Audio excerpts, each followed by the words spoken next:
ನಮಸ್ಕಾರ. ಸಂಯುಕ್ತ ಕರ್ನಾಟಕ ನ್ಯೂಸ್ @7ಗೆ ಸ್ವಾಗತ. ನಾನು ಪ್ರಕಾಶ್ ಚಳಗೇರಿ. ರಾಜ್ಯದಲ್ಲಿ ಹೆಣ್ಣು ಮಕ್ಕಳ ತಾಳಿ ಕಿತ್ತುಕೊಳ್ಳುವ ಮೈಕ್ರೋ ಫೈನಾನ್ಸ್ ಮೇಲೆ ಸರ್ಕಾರದ ನಿಯಂತ್ರಣ ತಪ್ಪಿದೆ.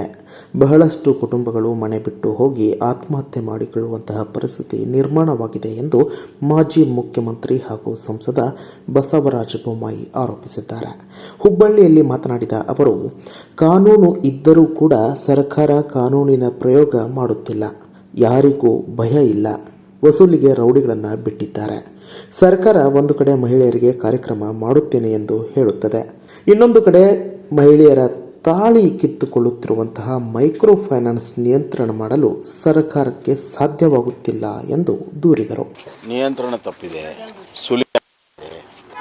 ಬಹಳಷ್ಟು ಕುಟುಂಬಗಳು ಮನೆ ಬಿಟ್ಟು ಹೋಗುವಂಥದ್ದು, ಆತ್ಮಹತ್ಯೆ ಮಾಡಿಕೊಳ್ಳುವಂಥ ಬಹಳಷ್ಟು ಪ್ರಕರಣಗಳು ಇವತ್ತು ನಾವು ನೋಡ್ತಾ ಇದ್ದೇವೆ. ಸರ್ಕಾರ ಕಾನೂನಿದ್ದರೂ ಕೂಡ ಕಾನೂನಿನ ಒಂದು ಪ್ರಯೋಗವನ್ನು ಮಾಡ್ತಾ ಇಲ್ಲ. ಯಾರ್ದು ಭಯ ಇಲ್ಲ, ಏನಿಲ್ಲ. ಒಂದು ನಮೂನಿ ವಸೂಲಿಗೆ ರೌಡಿಗಳನ್ನು ಬಿಟ್ಟಿದ್ದಾರೆ. ಒಂದು ಕಡೆ ಮಹಿಳೆಯರ ಕಾರ್ಯಕ್ರಮ ಮಾಡ್ತೀವಿ ಅಂತಾರೆ, ಇನ್ನೊಂದು ಕಡೆ ಮಹಿಳೆಯರ ತಾಳಿಯನ್ನು ಕಿತ್ಕೊಳ್ಳುವಂಥ ಮೈಕ್ರೋ ಫೈನಾನ್ಸ್ಗೆ ನಿಯಂತ್ರಣ ಮಾಡೋಕ್ಕೆ ಸರ್ಕಾರಕ್ಕೆ ಸಾಧ್ಯ ಆಗಿಲ್ಲ. ಶ್ರೀರಾಮುಲು ಪಕ್ಷ ಬಿಡೋದು ವೈಯಕ್ತಿಕ ವಿಚಾರ. ಪಕ್ಷ ಬಿಟ್ಟು ಹೋದರೆ ಹೋಗಲಿ, ಆದರೆ ನನ್ನ ಮೇಲೆ ಆರೋಪ ಮಾಡಿ ಹೋಗುವುದು ಸರಿಯಲ್ಲ ಎಂದು ಶಾಸಕ ಜನಾರ್ದನ್ ರೆಡ್ಡಿ ಹೇಳಿದ್ದಾರೆ. ಬೆಂಗಳೂರಿನಲ್ಲಿ ಮಾತನಾಡಿರುವ ಅವರು, ವಿಜೇಂದ್ರ ಅವರನ್ನು ರಾಜ್ಯದ ಅಧ್ಯಕ್ಷರನ್ನಾಗಿ ಮಾಡಿದ್ದು ಪಕ್ಷ. ನಾವೆಲ್ಲ ಅದಕ್ಕೆ ಬದ್ಧರಾಗಿರಬೇಕು. ಅಡ್ವಾಣಿಯವರು ಇದ್ದಾಗಲೇ ಮೋದಿಯವರನ್ನು ದೇಶದ ಪ್ರಧಾನಿಯಾಗಿ ಘೋಷಿಸಲಾಯಿತು. ಆಗ ಎಲ್ಲರೂ ಮೋದಿಯವರನ್ನು ಬೆಂಬಲಿಸಿದರು. ಈಗ ವಿಜೇಂದ್ರನ್ನ ಅಧ್ಯಕ್ಷ ಮಾಡಿದ ಮೇಲೆ ನಾವೆಲ್ಲ ಒಪ್ಕೊಂಡು ಕೆಲಸ ಮಾಡಬೇಕು.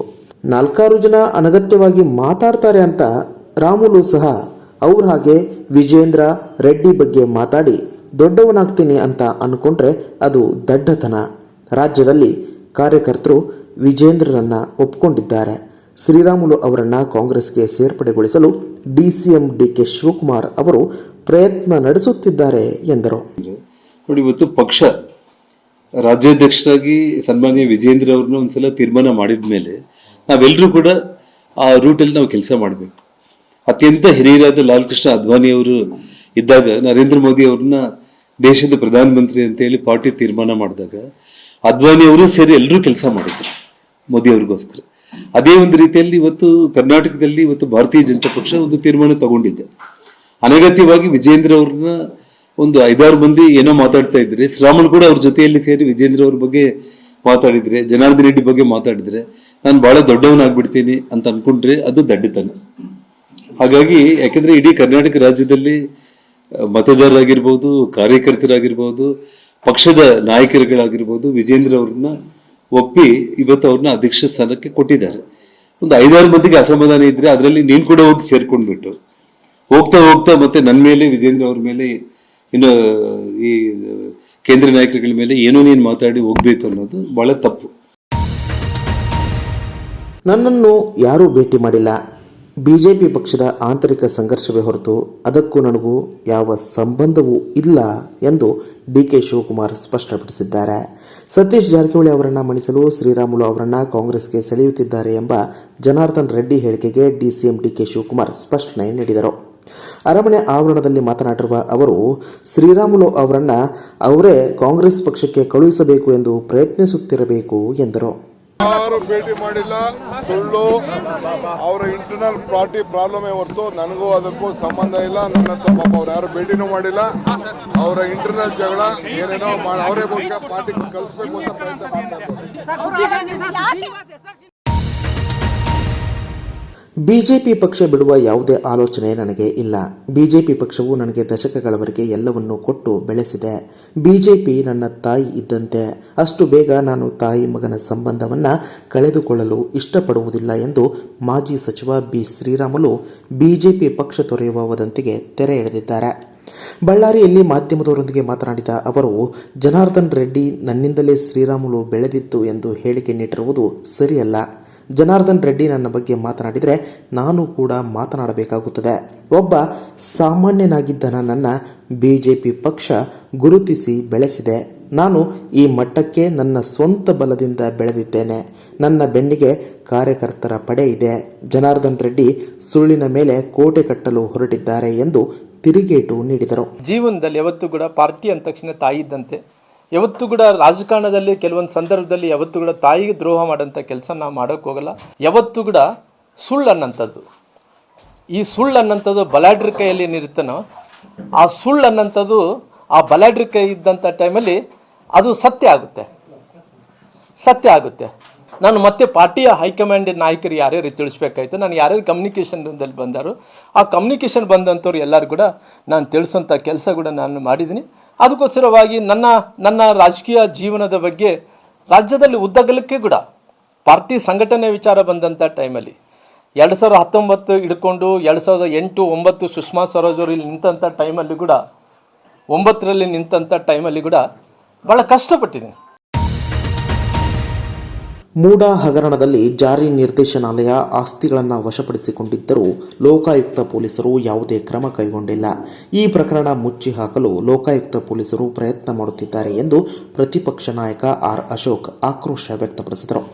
ಬೆಂಗಳೂರಿನಲ್ಲಿ ಮಾತನಾಡಿದ ಅವರು, ಮೂಡಾ ಹಗರಣಕ್ಕೆ ಸಂಬಂಧಿಸಿದಂತೆ ಲೋಕಾಯುಕ್ತವು ಒಬ್ಬರನ್ನು ಬಂಧಿಸಿಲ್ಲ, ಯಾವುದೇ ಆಸ್ತಿಯನ್ನೂ ಮುಟ್ಟುಗೋಲು ಹಾಕಿಲ್ಲ, ಯಾರ ಮೇಲೂ ಕ್ರಮವನ್ನು ಕೈಗೊಂಡಿಲ್ಲ. ಇಡಿ ಮೂಡಾ ಹಗರಣಕ್ಕೆ ಸಂಬಂಧಿಸಿದಂತೆ ಅಕ್ರಮ ಆಸ್ತಿ ಮುಟ್ಟುಗೋಲು ಹಾಕಲು ಸಾಧ್ಯವಾದರೆ ಲೋಕಾಯುಕ್ತಕ್ಕೆ ಯಾಕೆ ಸಾಧ್ಯವಾಗಿಲ್ಲ? ಮೂಡಾ ಹಗರಣವನ್ನು ಲೋಕಾಯುಕ್ತ ತನಿಖೆ ಮುಖಾಂತರ ಮುಚ್ಚಿ ಹಾಕುವ ಪ್ರಯತ್ನವನ್ನು ಕಾಂಗ್ರೆಸ್ ಸರ್ಕಾರ ಮಾಡುತ್ತಿದೆ. ಮೂಡಾ ಹಗರಣವನ್ನು ಸಿಬಿಐ ತನಿಖೆಗೆ ಒಪ್ಪಿಸಬೇಕು. ಈ ಪ್ರಕರಣವನ್ನು ಸಿಬಿಐಗೆ ವಹಿಸಬೇಕೆಂದು ಆಗ್ರಹಿಸಿದರು. ಮತ್ತೆ ಇನ್ನು 1500 ಸೈಟ್ಗಳಿಗೂ ಹೆಚ್ಚು ಸೈಟ್ಗಳು ಇನ್ನು ವಾಪಸ್ ಬರಬೇಕಾಗಿದೆ. ಮೂಡಾ ಈಗಾಗಲೇ ಅದು ತನಿಖೆ ಆಗ್ತಾ ಇದೆ. ಈಗ ಲೋಕಾಯುಕ್ತ ತನಿಖೆ ಇದುವರೆಗೂ ಒಂದು ಆಸ್ತಿಯನ್ನ ಮುಟ್ಕೋಲಾಗ್ತದಿಲ್ಲ, ಒಬ್ಬರನ್ನ ಅರೆಸ್ಟ್ ಮಾಡಿಲ್ಲ, ಒಬ್ಬರ ಮೇಲೆ ಕ್ರಮ ತೆಗೆದುಕೊಂಡಿಲ್ಲ. ಮನೆಗಳ ಹತ್ರ ಹೋಗಿ ಅವ್ರ ಹೇಳಿಕೆಯನ್ನ ತಗೊಂತಾರೆ. ಇಡಿ ಅವ್ರು ಇಷ್ಟೊಂದು ಆಸ್ತಿಯನ್ನ ಸೀಸ್ ಮಾಡ್ತಾರೆ ಅಂದ್ರೆ ಲೋಕಾಯುಕ್ತವ್ರು ಯಾಕೆ ಸುಮ್ಮನೆ ಇದ್ದಾರೆ? ಮಸಾಜ್ ಸೆಂಟರ್ ಒಂದರ ಮೇಲೆ ರಾಮಸೇನೆಯ ಗುಂಪು ದಾಳಿ ಮಾಡಿದ ಘಟನೆ ಇಂದು ಮಂಗಳೂರಿನಲ್ಲಿ ನಡೆದಿದೆ. 25 ಜನರ ಗುಂಪು ಮಸಾಜ್ ಸೆಂಟರ್ನಲ್ಲಿ ಅನೈತಿಕ ಚಟುವಟಿಕೆ ನಡೆಯುತ್ತಿರುವ ಆರೋಪ ಹೊರಿಸಿ ದಾಳಿ ಮಾಡಿದೆ. ದಾಳಿಯಲ್ಲಿ ಮಸಾಜ್ ಸೆಂಟರ್ನ ಪೀಠೋಪಕರಣಗಳನ್ನು ಧ್ವಂಸ ಮಾಡಲಾಗಿದೆ.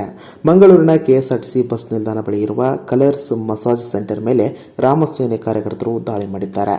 ಮಸಾಜ್ ಸೆಂಟರ್ಗೆ ನುಗ್ಗಿ ಪೀಠೋಪಕರಣಗಳನ್ನು ಧ್ವಂಸ ಮಾಡಿ ಕಾನೂನು ಕೈಗೆತ್ತಿಕೊಂಡಿದ್ದಾರೆ. ಘಟನೆಯ ವಿಡಿಯೋ ವೈರಲ್ ಆಗುತ್ತಿದ್ದಂತೆ ಪೊಲೀಸರು ಸ್ಥಳಕ್ಕೆ ದೌಡಾಯಿಸಿ ಪರಿಶೀಲನೆ ನಡೆಸಿದ್ದಾರೆ.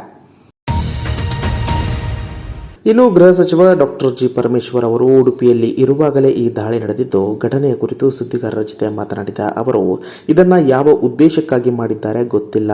ಅವರನ್ನು ಅರೆಸ್ಟ್ ಮಾಡಿ ಕಾನೂನು ಕ್ರಮಕ್ಕೆ ಸೂಚನೆ ನೀಡಿದ್ದೇನೆ. ಅವರವರ ಕೆಲಸ ಮಾಡಲು ಅವರಿಗೆ ಹಕ್ಕಿದೆ. ಅನೈತಿಕ ಚಟುವಟಿಕೆ ನಡೆಯುತ್ತಿದ್ದರೆ ದೂರು ಕೊಟ್ಟರೆ ಪೊಲೀಸರು ಕ್ರಮ ಕೈಗೊಳ್ಳುತ್ತಾರೆ. ಅದನ್ನು ಬಿಟ್ಟು ಕಾನೂನು ಕೈಗೆತ್ತಿಕೊಳ್ಳಬಾರದು. ತಕ್ಷಣ ಅವರನ್ನು ಅರೆಸ್ಟ್ ಮಾಡಲು ಸೂಚಿಸಿದ್ದೇನೆ ಎಂದರು. ಯಾವ ಉದ್ದೇಶಕ್ಕಾಗಿ ಅವ್ರು ಮಾಡಿದ್ದಾರೆ ಗೊತ್ತಿಲ್ಲ.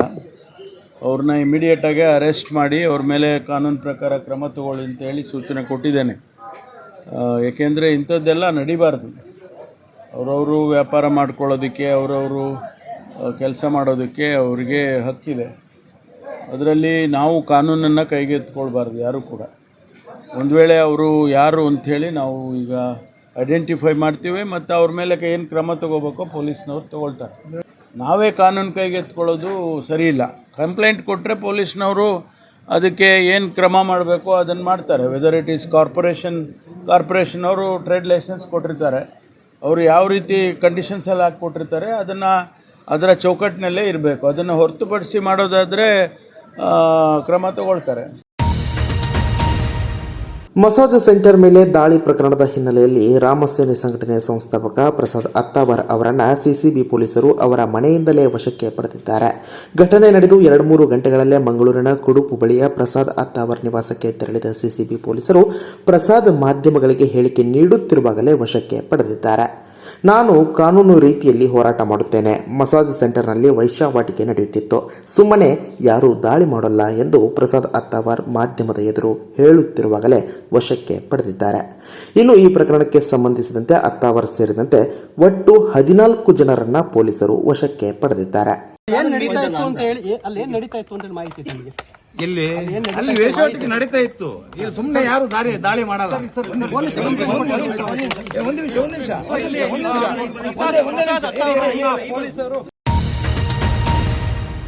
ಇನ್ನಷ್ಟು ಬರವಣಿಗೆಗಳು, ವಿಶೇಷ ಲೇಖನಗಳು ನಿಮಗಾಗಿ ಕಾಯ್ತಾ ಇರ್ತವೆ. ಓದ್ತಿರಲ್ವಾ?